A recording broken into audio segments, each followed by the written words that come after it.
성도 여러분, 안녕하세요.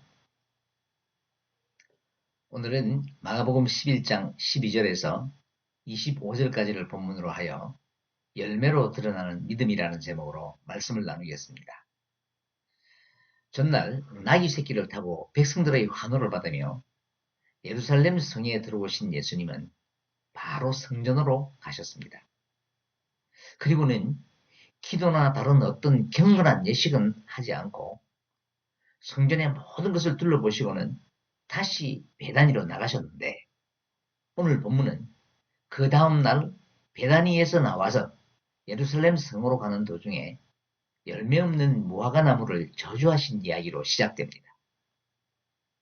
그리고 성전에 들어가셔서 성전을 정화하시고 나오시는 길에 말라버린 무화과 나무를 보고 질문한 베드로에게 믿음에 관한 교훈을 주시는 것으로 구성되어 있습니다.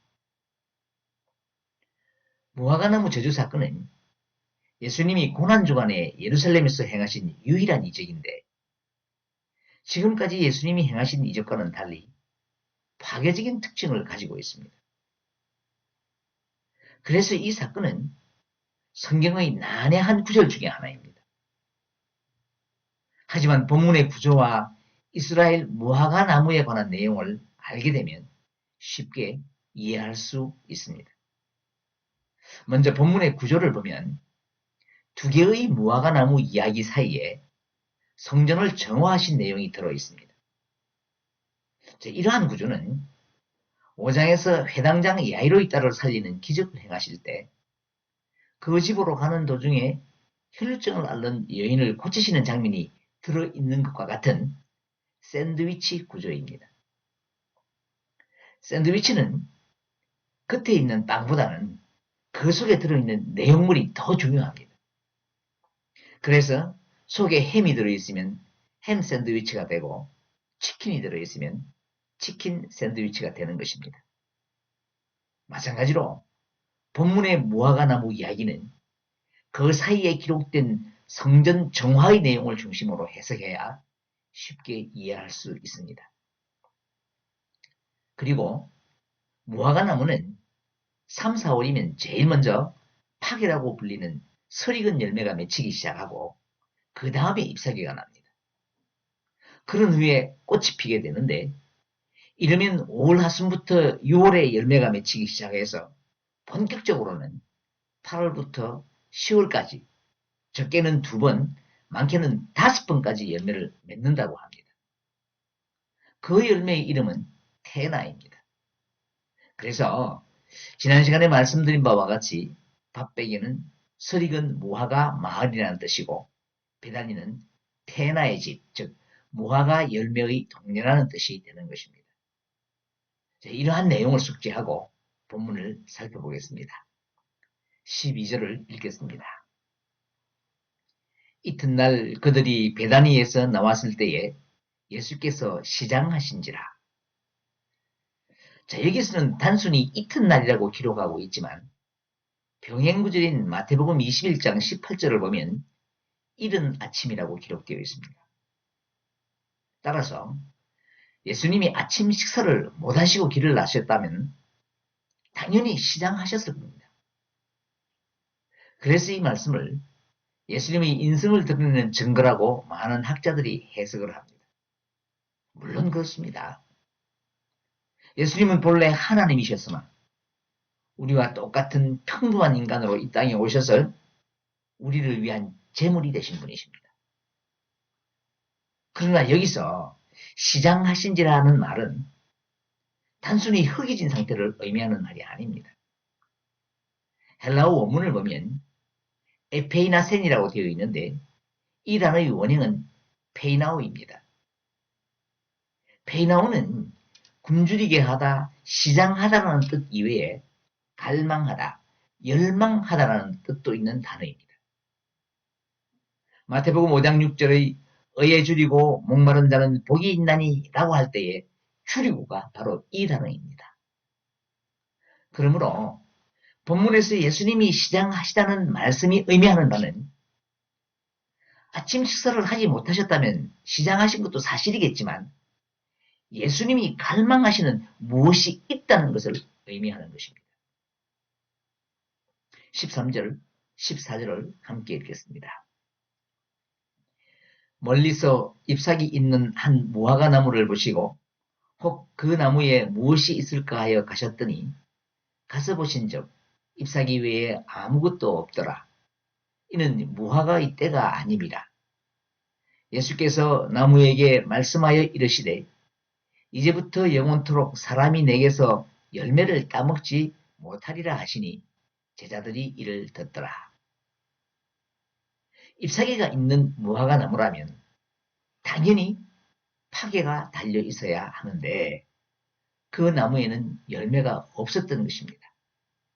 자, 그런데 그 이유를 무화과의 때가 아니라고 밝히고 있어서 해석상의 많은 문제를 야기하고 있습니다. 여기서 말하는 무화과의 때란 앞서 말씀드린 바와 같이 6월에서 10월까지 맺은 당도 높은 맛있는 열매를 맺는 때를 말하는 것입니다. 그런데 지금 예수님이 예루살렘 성에 들어가신 때는 6월절 직전이므로 유대력으로는 아비월이고 태양력으로는 4월쯤 됩니다. 그러므로 당연히 맛있는 열매를 맺는 무화과의 때는 아니지만 파괴는 열려 있어야 할 때입니다.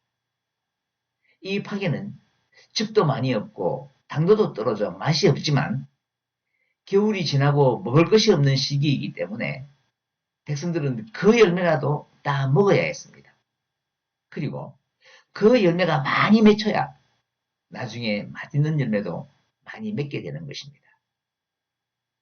여기서 문제는 예수님이 그 나무에 열매가 없음을 보시고 저주를 하셨다는 데 있습니다.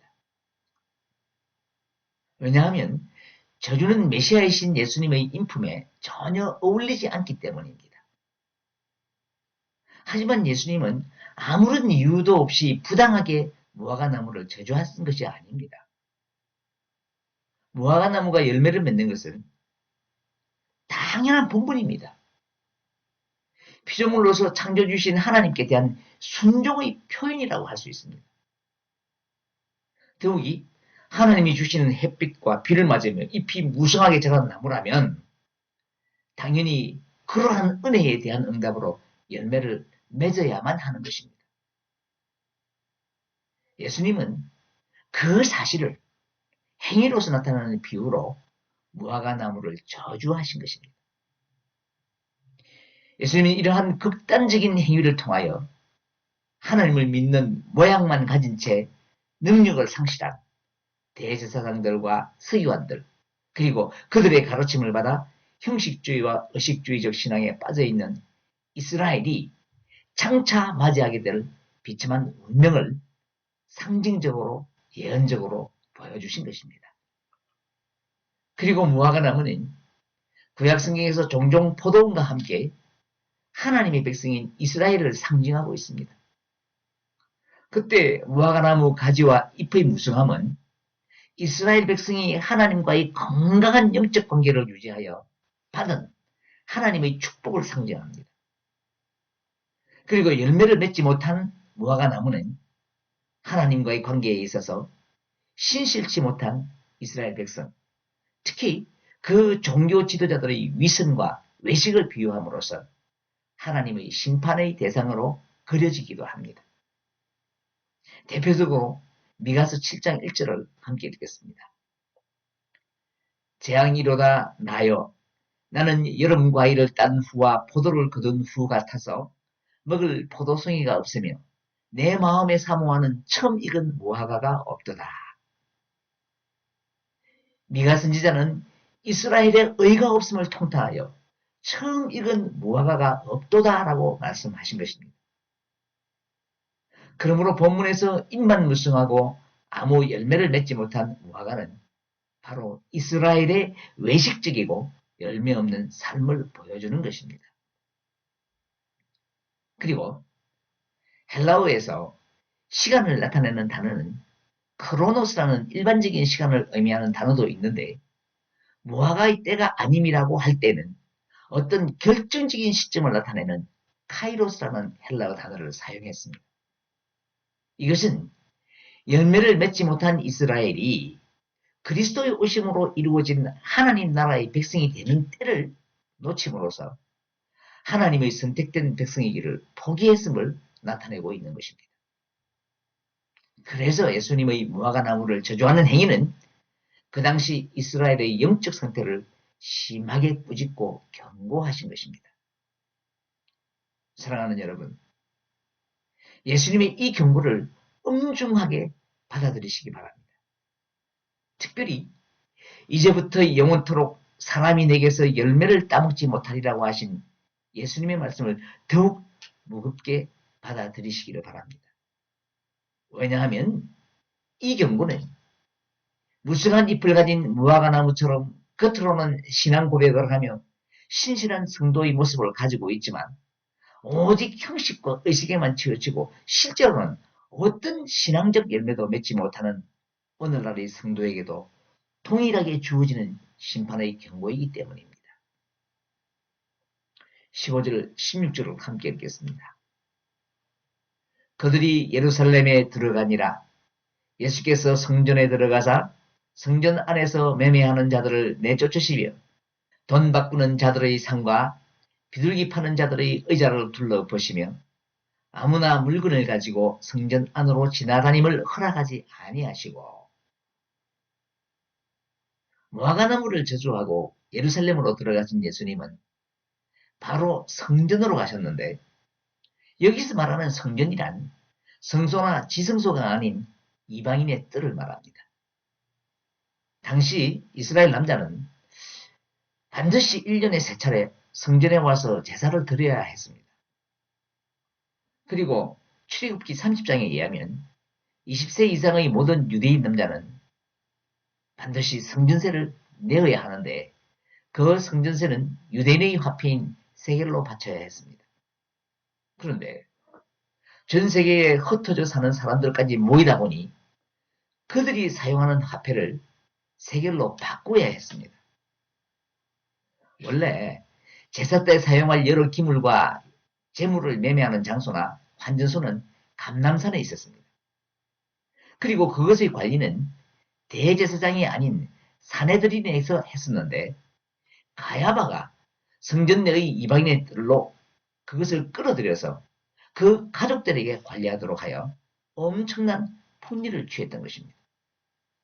환전 수수료는 무려 3분의 1을 취했고 재물을 검사하는 검사관은 가난한 사람들이 염소와 양을 바치지 못하여 가지고 온 비둘기까지도 흠이 있다고 터집을 잡아 자기들이 준비한 것을 사라고 강요합니다. 백성들은 하나님께 제사를 드려야 하기 때문에 어쩔 수 없이 비싼 것을 주고 그 재물을 사야 했습니다.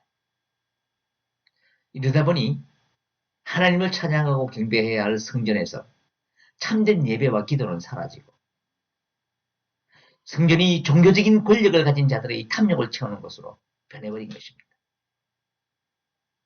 이렇게 더럽혀진 성전의 모습을 본 예수님이 매매하는 자들과 환전사들 그리고 비둘기 파는 자들의 상과 의자를 둘러보시며 준엄하게 꾸짖으신 것입니다. 하지만 예수님의 이러한 분노는 순간적으로 충동에 의해서 발하신 것이 아닙니다. 전날 미리 가셔서 그 모습을 보시고 의도적으로 준비된 이성적 분노였습니다. 다시 말하면 예수님의 분노는 당신의 분을 풀기 위한 충동적인 것이 아니라 하나님의 뜻을 이루는 거룩한 분노로 하나님의 심판을 상징적으로 보여주시는 것입니다. 그런 후에 예수님은 그곳에서 구약 성경의 말씀을 인용하여 그들을 심하게 꾸짖었습니다. 17절을 함께 읽겠습니다. 이에 가로쳐 이르시되 기록된 바 내 집은 만민이 기도하는 집이라 칭함을 받으리라 하지 아니하였느냐? 너희는 강도의 소굴을 만들었도다 하시매. 만민이 기도하는 집은 이사야 56장 7절에서 인용한 말씀인데 성전이 만민이 기도하는 집이라는 것은 이방인에게도 하나님을 경외하고 성전에서 예배하는 것이 허용될 것이라는 예언입니다. 그 당시 이방인이 성전에서 기도할 수 있는 곳은 오직 이방인의 뜰뿐이었는데 그것마저 장사하는 것으로 만들어서 이방인들이 하나님께 나올 수 없도록 한 것입니다. 이러한 행위는 하나님의 보편적인 은혜를 저지하는 사탄적인 행동입니다. 그래서 예수님은 그 횡포를 중단시키고 이방인들에게도 하나님의 은혜를 받아 누릴 수 있도록 하기 위해 성전을 정화하신 것입니다. 그러므로 예수님의 성전 정화는 마땅히 영적인 열매를 맺어야 할 때가 되어서나 무화과 나무처럼 열매를 맺지 못하는 이스라엘의 성전 중심의 시대가 예수님이 이 땅에 오심으로 끝남을 의미합니다. 그리고 예수님 중심으로 새로운 이스라엘, 즉 신약시대 성도들의 새 성전인 교회 시대가 시작될 것이라는 것을 암시하고 있는 것입니다. 또 강도의 소굴은 예레미야 7장 11절에서 인용한 말씀입니다. 예레미야 시대의 유대인들은 온갖 가증한 일을 행하고도 성전에 나와서 하나님의 위로를 구하였는데 하나님이 그들에게 내 이름으로 일컬음을 받은 이 집이 너희 눈에는 도둑의 소굴로 보이느냐라며 질책한 말씀입니다. 예수님은 이 말씀을 인용하여 성전 중심에 있었던 대제사장들과 서기관들에게 하나님께로 부여받은 소임을 저버리고 백성들에게 거짓 죄사함과 거짓 평화를 남발하는 거짓 제사를 드리게 하는 행위를 질타하신 것입니다. 그들이 진정한 종교 지도자라면 이런 책망을 받았을 때 즉시 회개하고 성전을 회복할 방법을 찾아야 옳습니다. 그런데 그들은 오히려 예수님을 죽일 모의를 합니다. 18절을 함께 읽겠습니다. 대제사장들과 서기관들이 듣고 예수를 어떻게 죽일까 하고 꾀하니 이는 무리가 다 그의 교훈을 놀랍게 여기므로 그를 두려워하밀러라. 예수님이 성전에서 행하신 행위와 말씀을 모든 무리들이 놀랍게 여기자 대제사장들과 서기관들은 자신들의 종교적 특권과 경제적인 이권에 방해가 될 것을 두려워해서 예수님을 죽이기로 모의를 한 것입니다. 그들의 영적인 타락과 나태함이 결국에는 살인할 계획까지 세우게 된 것입니다. 사랑하는 여러분, 성도가 영적으로 나태해지게 되면 이와 같은 영적인 결과를 초래하게 됩니다. 그러므로 성도는 언제나 하나님의 은혜를 사모하며 말씀과 기도로 하나님을 더욱 가까이 해야 합니다. 이렇게 하나님을 가까이 하는 것이 진정한 복이라고 시편 기자는 노래하고 있습니다. 시편 73편 28절을 함께 읽겠습니다. 하나님께 가까이 함이 내게 복이라. 내가 주 여호와를 나의 피난처로 삼아 주의 모든 행적을 전파하리이다. 아멘. 19절입니다. 그리고 날이 저물매 그들이 성 밖으로 나가더라. 예수님은 성전을 정화하시고 그날 저녁에 예루살렘 성 밖으로 다시 나가셨는데 예수님이 숙소를 예루살렘에 정하지 않으신 것은 아직 때가 아니기 때문에 유대 지도자들의 손길을 피하기 위함이었을 것입니다. 20절, 21절을 함께 읽겠습니다. 그들이 아침에 지나갈 때에 무화과 나무가 뿌리채 마른 것을 보고 베드로가 생각이 나서 여짜오되 라삐어 보소서 저주하신 무화과 나무가 말랐나이다. 예수님이 저주하신 대로 무화과 나무는 뿌리채 말라버렸습니다. 이것이 잎만 무성한 채 열매 맺지 못한 나무의 결과입니다. 뿌리채 말랐다는 것은 영원히 소생할 가망이 없음을 단적으로 표현한 것입니다. 그러나 하나님의 사랑은 뿌리째 마른 나무까지도 소생시키시는 사랑입니다. 그 사랑으로 독생자 예수님을 보내셔서 십자가의 제물로 삼으시고 뿌리째 마른 우리를 구원하신 것입니다. 그러므로 예수님의 심판은 심판하는 것에 목적이 있는 것이 아니라 회복을 위한 심판이라는 것입니다. 그런데 베드로가 예수님을 라삐어라고 부른 것을 보면 제자들은 아직도 그러한 예수님을 잘 알지 못하고 있는 것입니다. 랍비라는 말이 크게 높임을 받는 자들을 가리키는 말이기는 하지만 그리스도의 신적인 이적이 묘사되고 있는 이 부분에서는 그의 권능을 강조하는 주라는 명칭을 사용하는 것이 더 합당하기 때문입니다. 22절부터 24절까지 함께 읽겠습니다.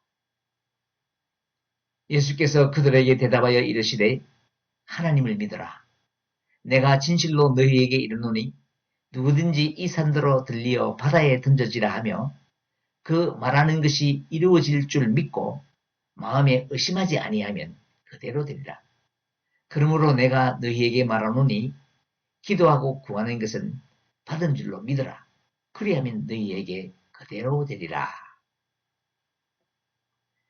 예수님의 이 대답은 언뜻 보기에는 베드로가 질문한 뿌리째 말라버린 무화과나무와는 상관이 없어 보입니다.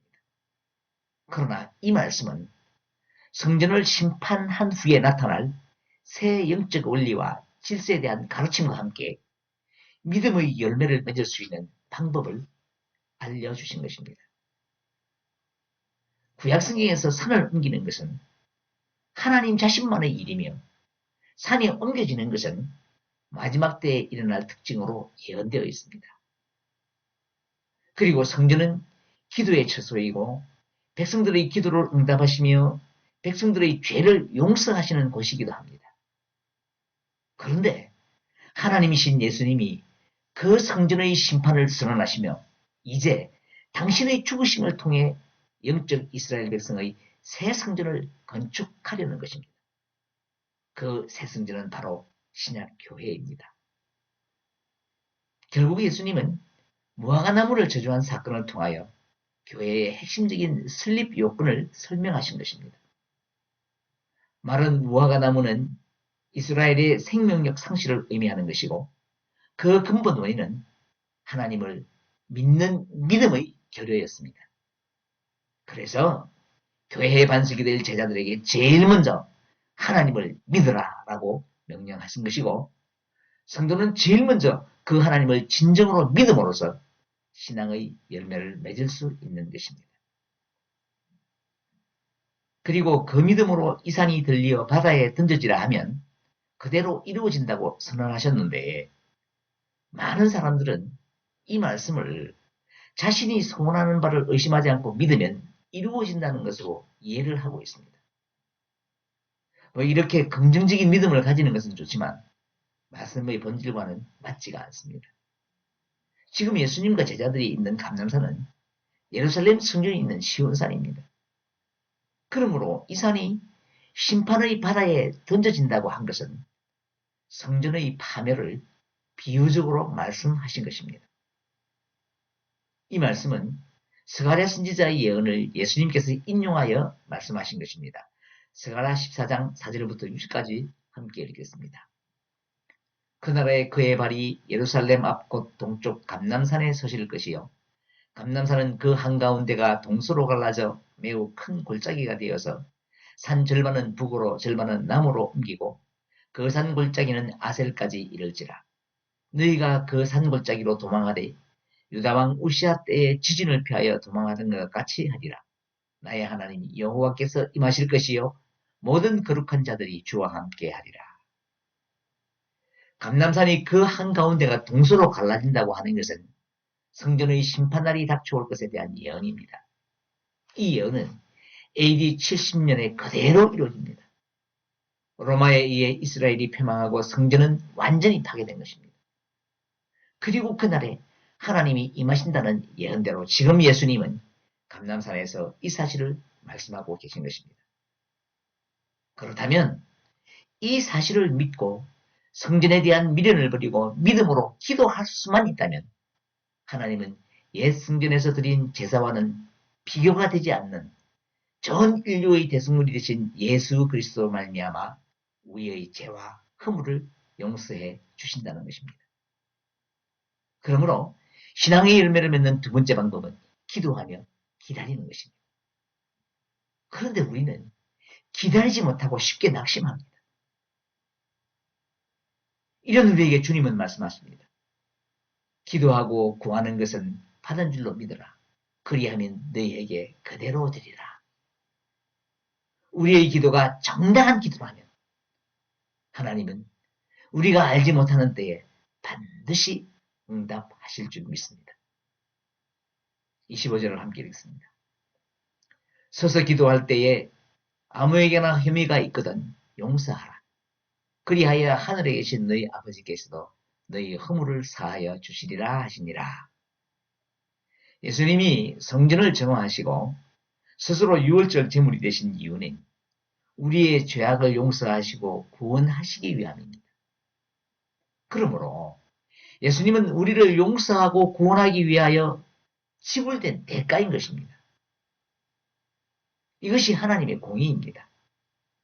그런데 인간의 입장에서 보면 그 용서는 아무런 대가 없이 그냥 주어진 것입니다. 그러므로 우리가 베풀어야 할 용서도 거저 받았으니 거저 주어야 합니다. 사과를 했기 때문에 아니면 어떤 행위를 했기 때문에 용서한다는 것은 진정한 용서가 아닙니다. 그것은 반대급부입니다. 우리가 베풀어야 할 용서는 예수님이 십자가의 제물로 자신을 내어준 것처럼 용서할 상대를 위해 이유 없이 자신을 포기하는 것입니다. 그러므로 용서는 하나님의 믿음을 가지고 기도하며 주님의 뜻을 따라가는 신약교회 성도들이 신앙의 열매를 맺는 길이 되는 것입니다. 오늘도 세상을 용서하신 예수 그리스도의 은혜로 믿고 기도하고 용서함으로 이 땅을 아름답게 정화하는 아름다운 열매를 맺는 저와 여러분이 되기를 간절한 마음으로 기원합니다.